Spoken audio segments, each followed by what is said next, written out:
Musta, mustasa! Hello mga momshi ko! Welcome na naman nga po sa panibagong araw ng buhay ko bilang isang housewife, a mom of two, a small content creator, and a mom who's trying to bring back her confidence again for the go!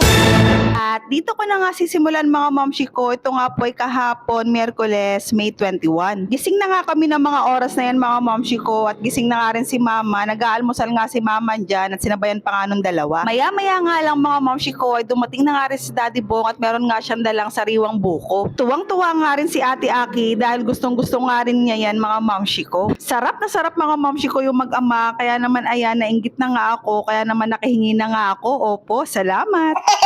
After naman nun mga momshi ko ay niliguan ko na nga si Aiden, honey my love so sweet, at ayan nga nakatulog na. Dahil tulog na nga si Aiden mga momshi ko, pinabantayan ko na nga muna siya kay Daddy Bong dahil ubos na nga yung tubig namin, kaya naman dumaan nga muna kami dito sa ordera ng tubig. Kung okay na nga mga momshi ko ay agad na nga rin kaming pumunta sa bilihan naman ng karne para nga makabili nga ng aming ulam. Bumili nga lang ako mga momshi ko ng ilang pirasong karne ng baboy saka ng manok. Si Ate Aki kasi mga momshi ko ay talaga namang maganang kumain lalo na kapag sabaw ang ulam, kaya naman ang request niya palagi is sabaw, opo, nilaga, ganon, tinola. Umuwi na rin kami kaagad mga momshi ko at binigay ko na kay mama yung mga pinamili ko dahil lulutuin na nga niya. Nakita nga pala ni Tita Ame yung mga gamit ko sa pagtitinda ng mga iced coffee at nakita nga niya na matagal pa yung expiration, kaya naman ayan, inaayos nga niya. Nung dating nga namin ay gising na nga rin si Aiden, kaya naman ayan, nilalaro nga siya ni Tito J at si Daddy Bong nga umalis muna. Alinis na nga rin ako niya ng kwarto mga momshi ko, kaya naman kinuha ko na nga muna si Aiden sa kanyang Tito J at ayan, naglalaro nga kami. Nainip nga si Aiden sa kwarto, kaya naman nilabas ko siya at ayan, tuwang-tuwa. Tuwan-tuwa sa bowl.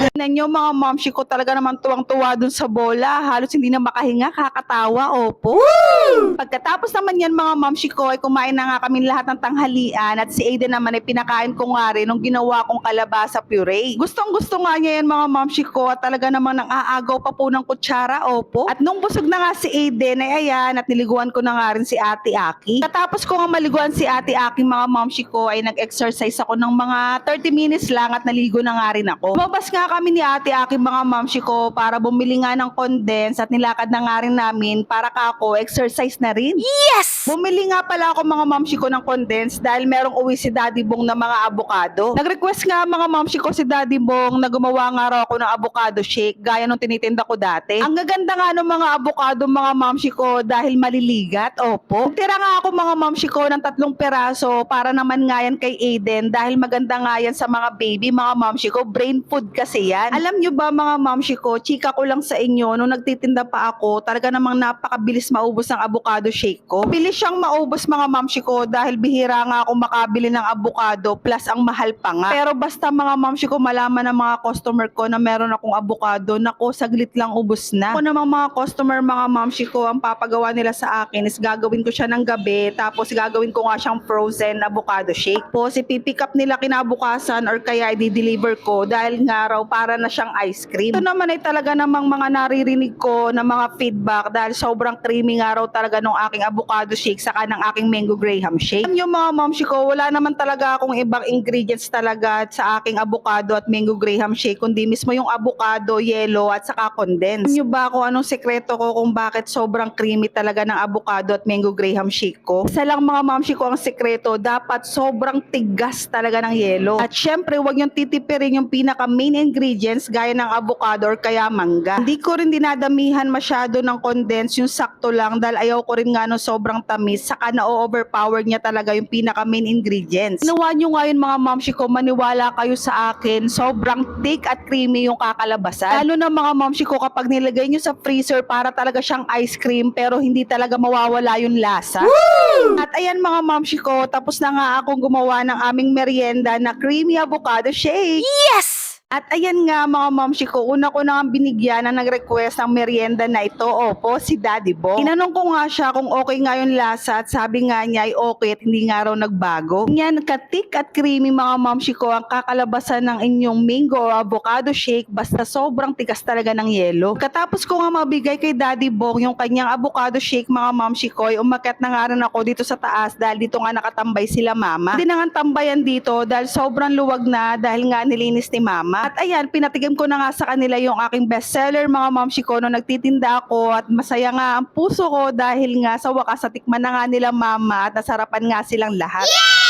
Ayan mga mamshi ko, ang ganap nga namin kahapon at dito ko na nga muna tatapusin ang aking vlog for today's video. Please follow me and do share. So paano mga mamshi ko? See you on my next vlog. Maraming salamat sa panonood. Bye-bye!